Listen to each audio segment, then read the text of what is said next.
Let's talk about getting started as the first topic. Um, well, obviously, you need Mugen, of course, but you also need Fighter Factory.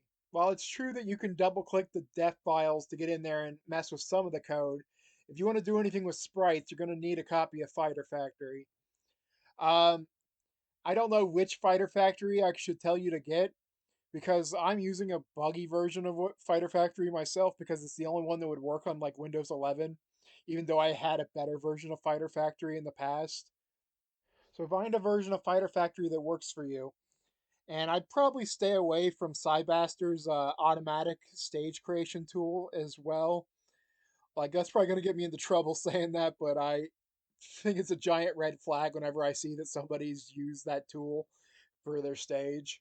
So I think it's worth the benefit of actually getting Fighter Factory. Now, the second thing I want to talk about now that we have Fighter Factory is getting past the fear. So I can sympathize pretty well as a newcomer coming in and not wanting to mess with all this stuff. I might be afraid that it's going to crash. But changing these values around and seeing what happens is the fastest way you're going to learn. And plus the tutorial text is there by default in most stages, giving you hints to what they do, even if sometimes the explanation could be a little bit better. Um, but yeah, I totally understand the fear of coming in here and being afraid to mess with things. But we've all come in here at least to put the music and assign the music to the stage, right? So we've already been inside the file as a regular Mugen user. You'll find a lot of things are probably much more easily solved than you think just by changing some of the values like bound high. Um, One of my biggest regrets, as I've said before on this channel, is that I didn't start messing with stages sooner.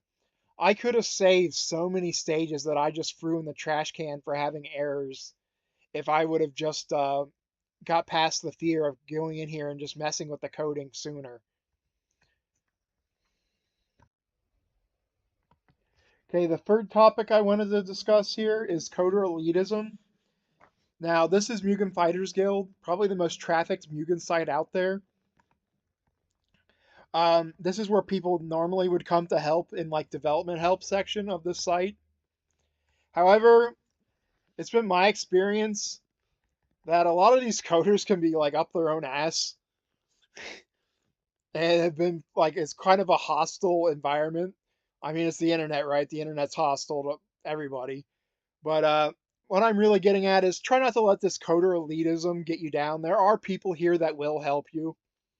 So yeah, try not to be bullied and just look for the best. Hopefully I'll be able to help you if you can't get help here as far as stage coding goes.